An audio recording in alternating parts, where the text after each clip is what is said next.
terceiro de 6 filhos, ele nasceu em 3 de setembro de 1931 em um lar extremamente violento. Ele cresceu na depressão dos anos 30, na cidade mais pobre de Massachusetts. Estrangulava suas vítimas com peças de roupa e as estuprava. Ganhou vários apelidos, mas como assassino em série ficou conhecido como o Estrangulador de Boston. A polícia nunca realmente o pegou. Ele acabou se entregando. É possível que alguém que cometeu esse tipo de crime não seja um psicopata?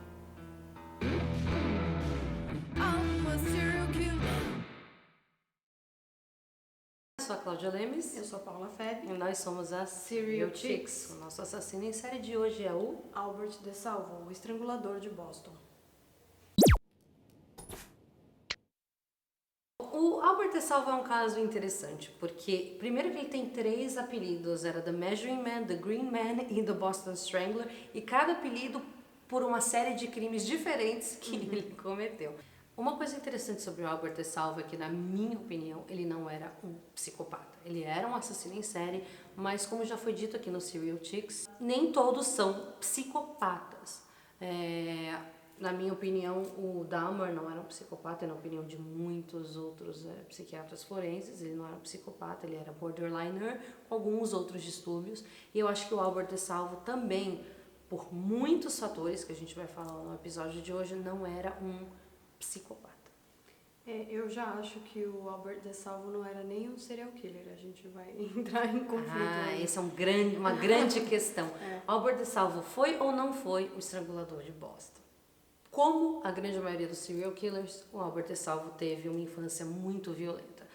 Nesse caso foi o pai dele, Frank, que era um homem bárbaro, extremamente agressivo com a esposa e os 6 filhos. Existe um episódio onde ele pegou a mão da mãe do Albert DeSalvo e foi quebrando os dedos um por um. Existe também um episódio que é importante dizer, porque ele seria o Estrangulador de Boston. Quando ele era muito novo, o pai dele pegou ele pelo pescoço e levantou ele, quase estrangulando o filho. Outra coisa que o pai costumava fazer era contratar prostitutas e fazer com que o filho assistisse os atos sexuais. Mas ele acabou sendo exposto a sexo, não da forma saudável, é muito novo também. Um desses episódios é relacionado aos vizinhos dele, que em cima do prédio tinha um sofá e parece que os vizinhos todos, o pessoal que morava no prédio ia lá para transar e ele conseguia ver aquilo e tinha acesso àquilo muito novo. Então, assim, na verdade, ele nunca conheceu uma vida com sexo saudável exposto. Exatamente, nunca teve essa noção do que é sexo saudável. Na minha opinião, pessoal, ele era um compulsivo sexual. Várias coisas que ele já disse mostram essa tendência dele. Um compulsivo sexual é uma pessoa que não consegue controlar a necessidade de fazer sexo e acaba nem assim, o que está disponível lá para a pessoa naquele momento é o que vai ser. Isso leva a muitos comportamentos criminosos e bizarros. Existe dentro da população carcerária, e a gente está falando agora do Brasil também, muitos presos que, ao serem submetidos a algum tipo de diagnóstico, ou terapia, alguma coisa do tipo, são diagnosticados como compulsivos sexuais. E era o caso do Albert DeSalvo. E eu também acho, até pela questão da mãe e tudo mais, ele tinha essa coisa de uma admiração por mulher, diferente de misoginia.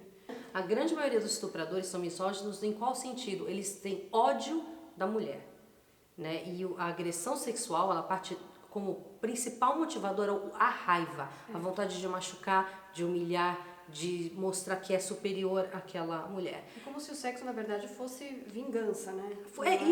Fosse a arma dele, né, contra aquela mulher. Não é o caso do Albert DeSalvo. Ao mesmo tempo que ele estuprava da forma como um compulsivo sexual estupra. Existe uma história que foi contada para mim por uma mulher que trabalha no IML, e ela disse que a vítima, quando ela foi agarrada pelo estuprador dela, ele falou: eu não quero te machucar, eu só preciso gozar. E essa é a mentalidade do compulsivo sexual. Ele realmente, a motivação principal para o estupro não é o ódio pelo objeto do estupro, é o desejo pelo objeto do estupro. E existe sim uma diferença aí. Obviamente não na gravidade do crime que é cometido, mas a gente precisa estudar a motivação de um crime para compreender melhor por que esse crime foi cometido, até para conseguir evitar que esse crime, dentro do possível, seja cometido. Então, no caso do Albert DeSalvo, ele amarrava as vítimas e vamos pegar como referência, como contrapartida aí um Ted Bundy que machucava o máximo que ele conseguia machucar, da forma mais brutal possível. O Albert DeSalvo, ele beijava o corpo, ele passava a mão no corpo. Não deixa de ser um estupro, obviamente, mas a motivação era outra. E ele ainda ia embora, mas antes de ir embora ele sempre pedia desculpa. Então, assim, o cara, pra você pedir desculpa, você tem que sentir alguma culpa. Exato. Né? E, Então, e ele sentia culpa pela forma como ele confessava os crimes depois e tal. Alguém pode nesse momento interromper, se estivesse alguém aqui para interromper e falar, não, mas calma. Mas ele se gabava dos crimes. Sim, chegou uma fase que ele se gabava dos crimes dele, mas a gente também vai estudar como ele fez isso e por que ele fez isso. E eu acho que tem essa questão narcisista também, de querer ser admirado pelas mulheres, entendeu? Querer ser admirado de alguma forma, porque é como se ele nunca, mesmo sendo quem ele se tornou, ele nunca conseguisse chegar aos pés do que o pai dele queria que ele fosse.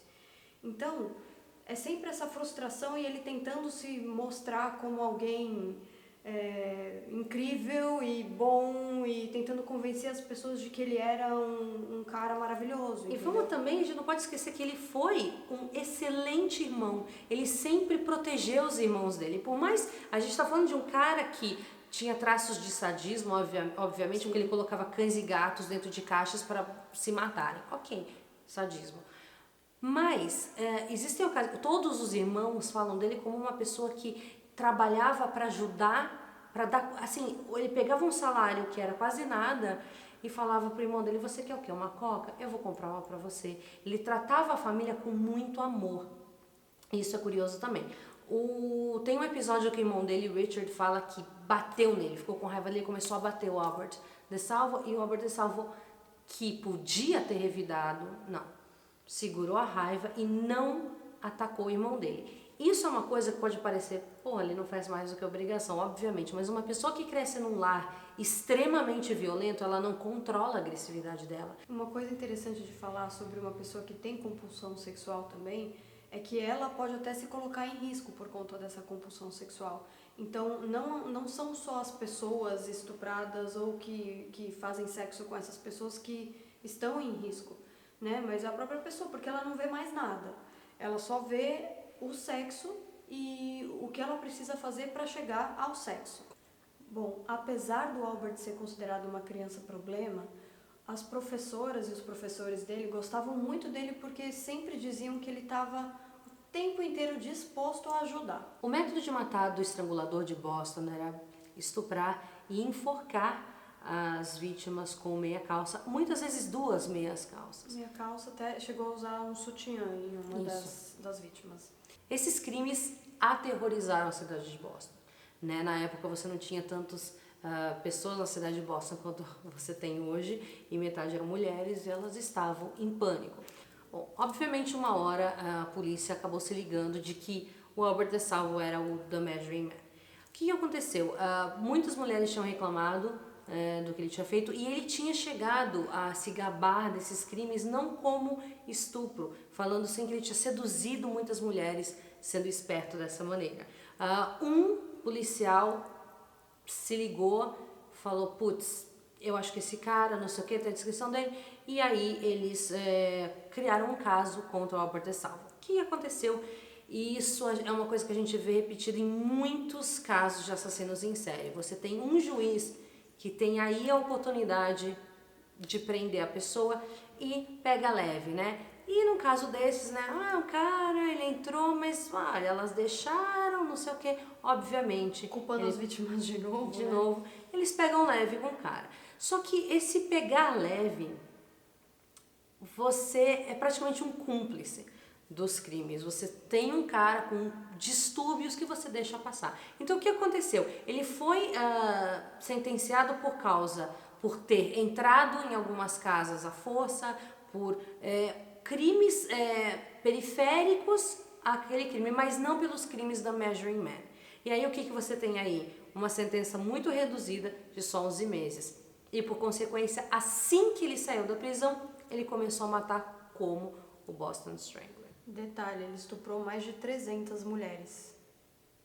Foi justamente por causa desse deslize do juiz que, quando a polícia fez uma força-tarefa para prender o estrangulador de Boston, ninguém pensou, eles olharam centenas, milhares de arquivos, e o Albert DeSalvo não estava em nenhum desses arquivos. Por quê? Porque ele não foi condenado por estupro. Como The Green Man, teve uma mulher que ele estuprou, que ele de fato matou, e era dia 4 de janeiro, e ele deixou um bilhete no pé dela, dessa mulher assassinada, estuprada por ele, um bilhete escrito Happy New Year. E uma das questões é que essa vítima, chamada Mary Sullivan, teria sido a última, né, a ser assassinada, né, nesse período. E chegaram a exumar o corpo dessa mulher e fazer realmente um exame de DNA para saber se haviam características do Albert DeSalvo, né, em alguma dessas mulheres mortas, e encontraram DNA dele nessa mulher especificamente.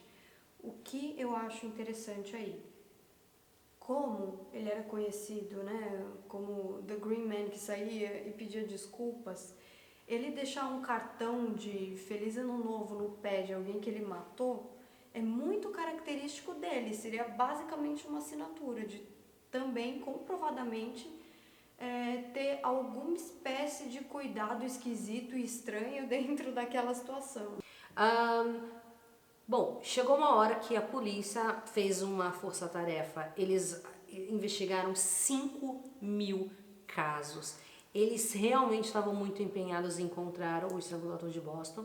Na época eles não sabiam, né, que eles tinham 3 criminosos diferentes em épocas diferentes. Você tem o Boston Strangler, você tem o Green Man e você tem o Measuring Man.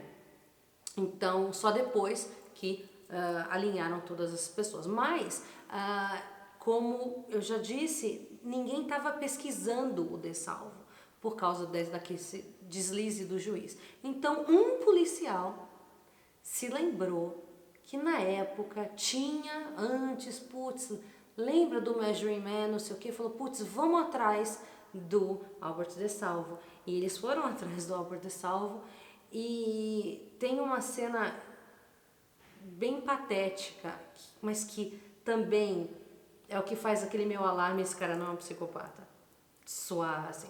Ele estava na casa ele sabia que a polícia estava indo atrás dele porque chamaram ele, veio para a delegacia depor, ele ficou com medo, fugiu e foi procurar o irmão dele. Ele sempre meio que procurava o irmão. O irmão em uma ocasião chegou a dar uma arma para ele e ajudar ele a fugir.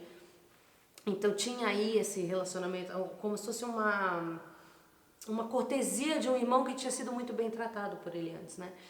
E ele, enfim, ele falou pra cunhada dele, ele falou, cara, eles vão me pegar, eu fiz uma coisa ruim.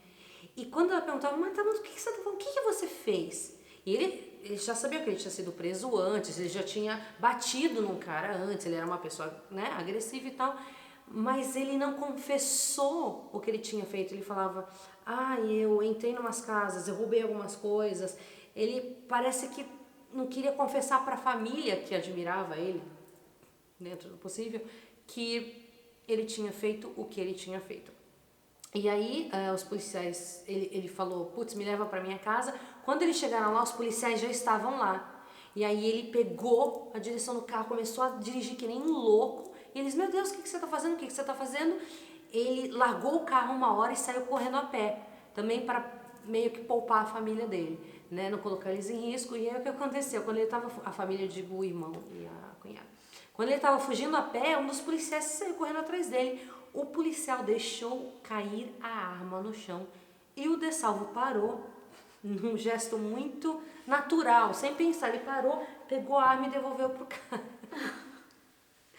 E o cara agradeceu ele colocando as algemas nele.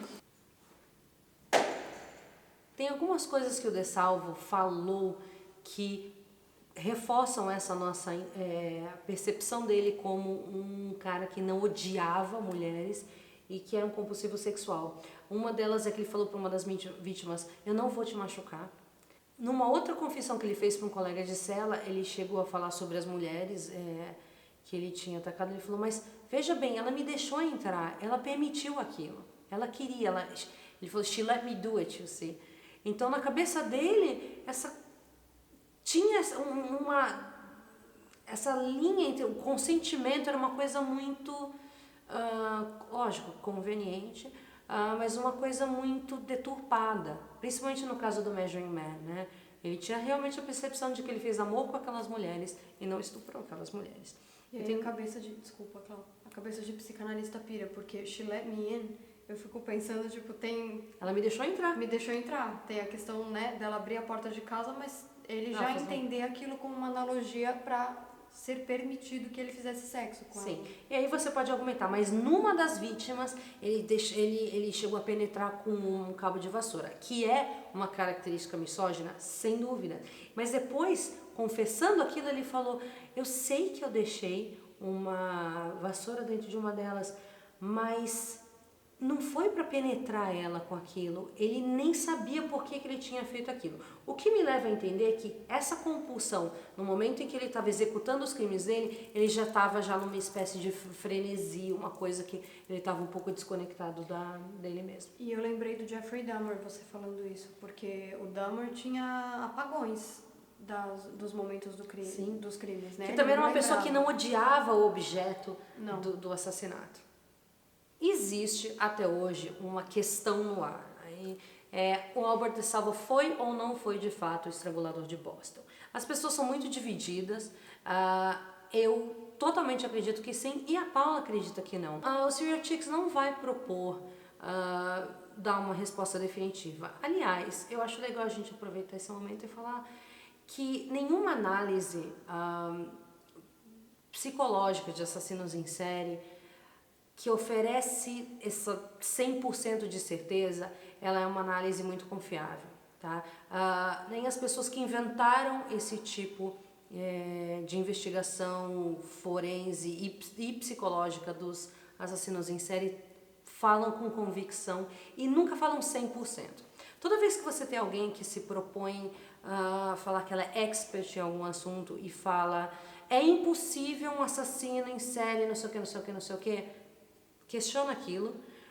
Toda vez que você tem uma pessoa que se propõe a ser um especialista que fala uma coisa que vai totalmente em contramão do que o FBI fala, você deve questionar. Recentemente a gente estava estudando o assunto e viu algumas declarações que a gente ficou um pouco chocada sobre assassinos em série. A gente chegou até a conversar sobre isso, né? A gente ouviu uma pessoa falar que não é possível um assassino em série fazer xixi na cama continuamente, até, sei lá, estar mais velho. E aí a gente tava conversando sobre isso, eu até lembrei do Chikatilo. Falei: tá, então...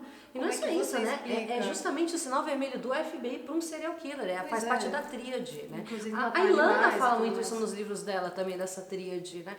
Então, são coisas que a gente tem que sempre duvidar de qualquer pessoa que chega com uma resposta definitiva. Então, nesse episódio, a gente não vai falar ele era o estrangulador de Boston, porque a gente está abordando o caso do estrangulador de Boston e, por consequência, a vida do Albert De Salvo. Mas a gente vai expor aqui os nossos motivos, o motivo pelo qual ele pode ter sido e motivos pelo qual ele pode não ter sido o estrangulador de Boston. E algumas pessoas também falam que serial killers sempre vão ser psicopatas e a gente coloca isso em dúvida, né? Não. Quando o Albert De Salvo foi preso, ele confessou ser o assassino, o estrangulador de Boston. Bom, eu não acredito que ele é o estrangulador de Boston porque um psiquiatra da própria penitenciária fez uma análise detalhada de toda a personalidade do Albert e entendeu que exatamente por não ser misógino, ele não seria capaz de enfiar uma garrafa de vinho dentro de uma das vítimas, que foi o que aconteceu, nem enfiar o cabo de vassoura. E a gente só teve a comprovação mesmo de que ele matou a Mary Sullivan, que foi aquela que teve, né, o cartãozinho de Feliz Ano Novo. Que ele não matou deixado, com a metodologia do estrangulador, e sim do Green Man. Então, e aí a gente chega numa questão, assim, será que ele ia matar tantas mulheres e não deixar nenhum cartão, nem nenhum pedido de desculpas e nenhuma espécie de pesar ali naquela situação, sendo que isso é o modus operandi dele? Ele chegou a confessar os crimes para um companheiro de cela, George Nassar, como a Cláudia até chegou a comentar, só que esse mesmo psiquiatra que fez o estudo no George e nele, né, no Albert, chegou à conclusão de que o George seria muito mais capaz de ter cometido esses crimes, psiquiatricamente falando, do que o Albert. O irmão do Albert também disse que ele jamais cometeu esses crimes, que ele falou isso como uma maneira de ganhar respeito na prisão, né? A única coisa que me deixa realmente com dúvida é ele ter dito, quando hipnotizado, né, dá muitos detalhes do que havia acontecido nas cenas do crime. Só que se eu for pensar no estudo da hipnose, né, e a hipnose é pré-psicanálise, pré-Freud, ele pode ter tido associações inconscientes de algumas coisas que ele ouviu na prisão ou de algumas coisas que ele leu, ficou sabendo em algum lugar ali naquele ambiente carcerário, porque afinal ele já tinha sido preso como The Green Man, e aí ele teria usado isso para dizer que ele tinha feito apenas por questões narcísicas mesmo. Não dá para negar essa veia narcisista dele, e também não dá para negar que ele é uma pessoa que falaria o que ele precisava falar para chamar atenção. Ser importante para ele, mesmo que sendo importante por uma coisa ruim, era muito importante. Ser importante era importante. E isso é muito natural em pessoas que têm pais como o Frank, como o pai que ele teve. O pai que humilha tanto você, põe tanto você para baixo, que se tornar importante é uma questão de sobrevivência. Tipo, eu não era nada para aquela pessoa, que deveria ser a pessoa que mais me amaria no mundo, eu preciso ser importante de alguma forma, mesmo que seja fazendo uma cagada. Os motivos pelos quais eu acho que ele era o estrangulador de Boston. O mais forte para mim é que esses assassinatos acabaram depois que ele foi preso. Eu acho que uma pessoa com a psique do estrangulador de Boston não teria simplesmente parado de matar. Uma outra coisa é um questionário que foi levado. As pessoas duvidaram disso, os policiais duvidaram disso. Então o cara falou assim, eu quero que você faça um questionário para ele que vai incluir coisas que nunca foram ditas na mídia, que ninguém fora quem esteve na cena do crime poderia saber. Elaboraram 25 perguntas bem específicas para fazer para o Albert DeSalvo. Uma delas era, por exemplo, o que tinha no sofá da vítima XYZ. E ele respondia, tinha um cachecol rosa e azul. Coisas que não apareceram em nenhuma fotografia, que não foram divulgadas para ninguém. Então, uma outra coisa, eu fiz um curso uma vez da Harvard edX que analisou essa coisa de você saber quem está mentindo e quem não. E descobriram que esses truques para você saber quem está mentindo ou não são muito superficiais, eles não funcionam tanto quanto o seriado Lie to Me gostaria que você acreditasse que eles funcionam. Não dá para você olhar só com esses truques, porque as pessoas têm formas diferentes de se comportar quando elas mentem. Cada um tem um histórico diferente, né? E uma maneira de agir que se expressa no rosto e tudo mais. Muita coisa pode ser até muleta, né? Exatamente. Então, esses truques não dão certo. Como eles fizeram uma experiência relacionada a isso? Eles dividiram pessoas leigas, normais, entre dois grupos. Num grupo, eles deram um curso inteiro sobre como detectar mentiras. No outro grupo, nada. E sendo submetidas às mesmas mentiras contadas pelas mesmas pessoas, o resultado dos grupos foi idêntico. Ou seja, o treinamento de como detectar mentiras não funcionou para nada. No entanto, quando eles submeteram detetives da polícia sem treinamento específico ao mesmo teste, eles se saíram muito melhor. Ou seja, o convívio com mentirosos, o convívio com situações onde eles precisavam detectar mentiras, até por uma questão do trabalho deles, que deu as ferramentas, um feeling para eles. E feeling é uma coisa muito subjetiva, é claro, mas deu um feeling de esse cara tá mentindo, esse cara tá falando a verdade. E o detetive do caso do DeSalvo falou mais de uma vez em documentários, tipo, ele matou como o Boston Strangler, eu não tenho dúvida nenhuma disso. Eu acho que o perfil psicológico do Nassar é de um porque ele era psicopata mesmo. Sim, exatamente. Mas aí a gente entra nessa questão da gente ter tantas certezas em relação a assassinos em série que quando eles saem desse padrão a gente se fode. E são vários casos na história, né? E teve um caso muito triste, que eu não gosto nem de lembrar, de um cara que matava crianças e enfim. E esse cara só foi permitido continuar matando crianças por tanto tempo, porque existia uma disparidade entre metodologia da primeira vítima e da segunda. Então, só por causa disso, ou seja, desse mito de que o assassino sempre vai matar igual e sempre o mesmo tipo de vítima e tal, isso mais atrapalha do que ajuda. Isso é uma coisa que o FBI tem falado por muitos anos. Tipo, tirem suas certezas em relação a assassinos em série, porque sempre existem exceções. Então, Porque também é uma junção de coisas. Como a gente estava falando em relação à mentira, porque cada um tem uma história, né?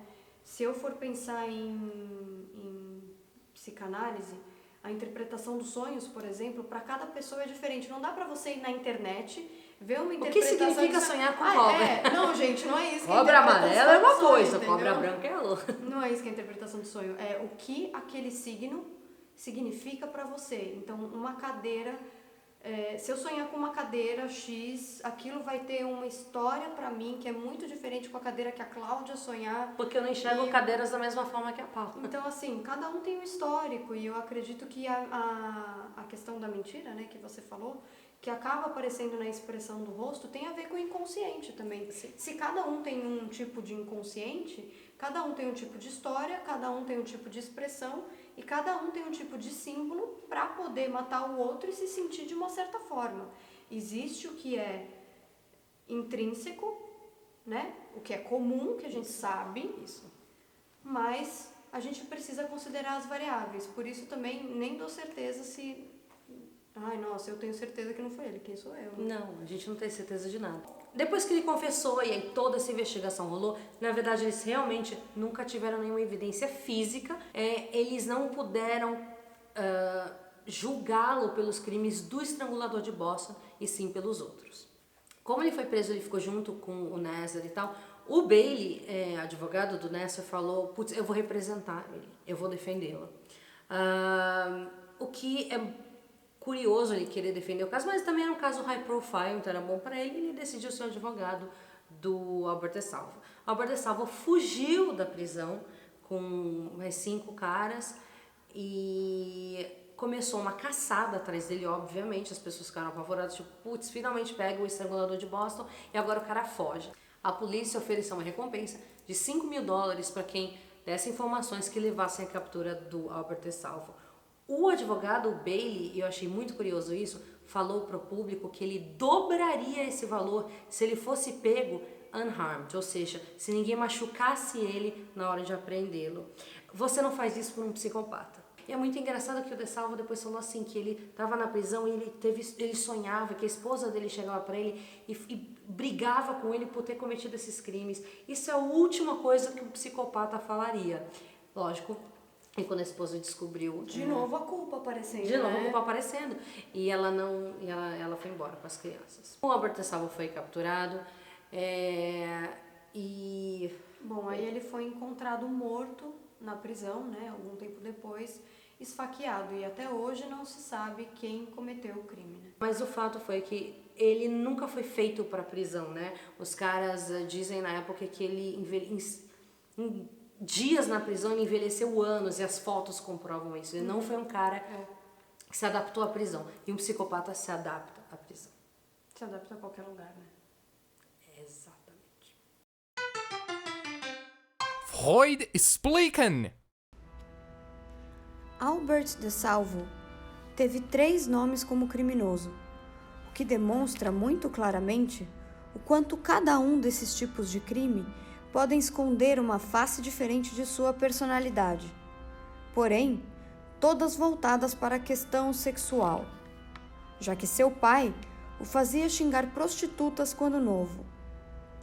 Tal comportamento acabou fazendo com que De Salvo desenvolvesse uma atração sexual por sua mãe, o que pode ter se tornado um Édipo violento mais tarde. Você começa. Bom, gente, eu vou indicar os escritos do Lacan, tá? Para quem entende, é totalmente psicanalítico, tá? E Lacan é uma leitura bem difícil, mas assim, eu tô indicando porque ao invés de ter vários livrinhos que tratem do mesmo assunto, aqui a gente tem todos os escritos em um só. Então, para quem quer estudar, para quem vai entrar numa escola de psicanálise, para quem vai se aprofundar nesse assunto, eu acho que é inevitável, né, que acabe estudando Lacan, se essa for a sua escola. E apesar do Freud não ter chegado a ter acesso aos escritos de Lacan, ele é um grande pensador da psicanálise, então essa é a minha indicação para hoje. É uma indicação completamente diferente, mas não tanto. Eu vou indicar um livro de terror hoje chamado Hell House.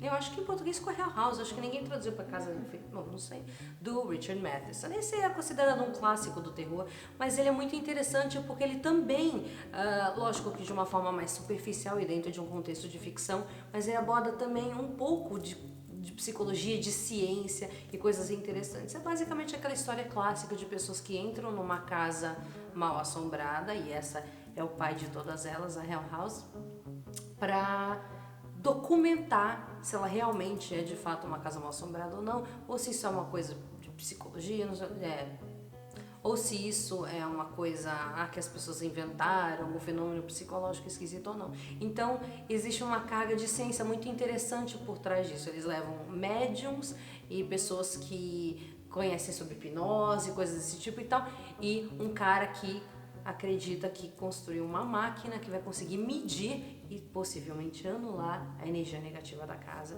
E ele mexe muito com você o tempo todo, porque você se pergunta, isso está acontecendo ou a pessoa está imaginando isso? E de acordo com o perfil psicológico de cada personagem, sempre é possível que não, o cara imaginou isso, o cara tá criando isso porque ele tem aquela necessidade psicológica de tal coisa e tal. Então por que eu decidi escolher esse episódio? Por causa dessa dualidade do caso do Albert de Salvo. Eu acho que a gente sempre fica querendo usar a psicologia dele para responder uma pergunta. E eu acho que esse livro tem muito disso também, e é uma leitura muito legal. Você começa a ler, você não para mais. Se você gostou, curta, compartilhe, inscreva-se no canal e aperte o sininho para as notificações. No próximo episódio de Serial Chicks, vamos falar sobre David Berkowitz, Son of Sam. Beleza, acho que foi bom, Albert de Salvo. Vamos então... Acho que é o mais informativo de todos. Foi né? bem... Nossa, teve O muita cara informação. tem 13 carreiras, né? Exato, 3 fucking apelidos, porra! 3 carreiras é ótimo. Workaholic!